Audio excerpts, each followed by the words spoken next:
ఆంధ్ర తెలంగాణలో తక్కువ ఫీజులతో high quality results ఇస్తున్న ఏకైక సంస్థ తిరుమల్ ఐఏఎస్ ఇన్స్టిట్యూట్.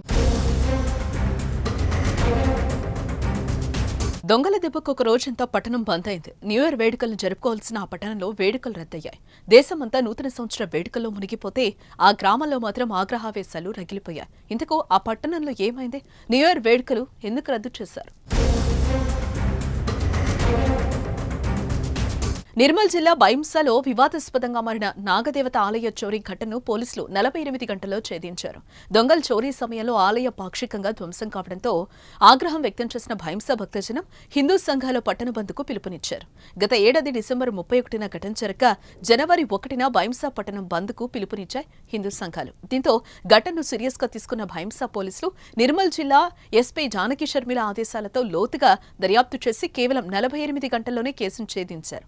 సీసీ కెమెరాలో నిందితుల దుస్తులకు పసుపు కుంకుమ అంటుకుని ఉండడంతో ఆ కోణంలో విచారణ జరిపిన పోలీసులు 2 నిందితులను అరెస్టు చేశారు. విచారణలో నిందితులు వెల్లడించిన వివరాలు విని పోలీసులు సైతం విస్తుపోయారు. బైంసా మండలం చుచుందు గ్రామానికి చెందిన విశాల్, సంఘరతన్ అనే ఇద్దరు స్నేహితులు న్యూ ఇయర్ వేడుకలను ఫుల్ జోష్లో జరుపుకుందామని అనుకున్నారు. పార్టీ చేసుకునేందుకు అన్ని ప్లాన్ చేసుకున్నారు. మందు, విందు, పార్టీకి డబ్బులు కావాలిగా, అందుకే భారీ స్కెచ్ వేశారు. అనుకున్నదే తడుగా ప్లాన్ అమలు చేశారు. ఇందులో భాగంగానే నాగదేవత ఆలయానికి వెళ్లి మందిరం తాళం పగలగొట్టి లోనికి వెళ్లి దొంగతనానికి పాల్పడ్డారు. ఆలయంలోని హుండీ కానుకలతో పాటు గుడిలోని గంటలను సైతం వీరు చోరీ చేశారు. ఆ సమయంలో హుండీని బద్దలు కొట్టేందుకు తీవ్రంగా ప్రయత్నించడంతో ఆలయం పాక్షికంగా ధ్వంసమైంది. దీంతో హిందూ సంఘాలు భగ్గుమంటున్నాయి. ఏకంగా బైంసా పట్టణం బంద్కు పిలుపునిచ్చాయి. అయితే ఈ ఘటనను సీరియస్ గా తీసుకున్న పోలీస్ టీంలను రంగంలోకి దింపి నిందితులను అదుపులోకి తీసుకున్నట్లుగా జిల్లా ఎస్పీ తెలిపారు.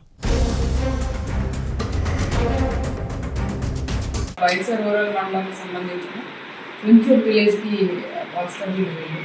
సో వీళ్ళు ఏం చేశారంటే వీళ్ళ న్యూ ఇయర్ సెలబ్రేషన్ బాగా మంచిగా చేసుకోవాలంటే ఏదైనా టెంపుల్లో థెఫ్ట్ చేయాలి అనేసి వాళ్ళు అనుకున్నారు. అంటే మీరు అనుకోవచ్చు గుడిని ఎందుకు వీళ్ళు టార్గెట్ చేసేసి.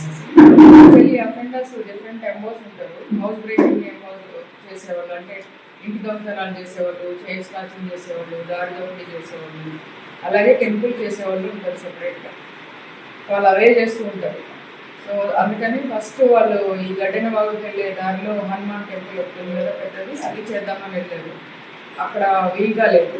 సో దీనికోసం వచ్చారు. తర్వాత వచ్చాక అక్కడ చూస్తే హుండీలో పెద్దగా లేవు డబ్బులు, కొద్దిగా నాణ్యాలు అవి తీసుకున్నారు. తర్వాత ఇవన్నీ దొంగతనం చేయడం జరిగింది.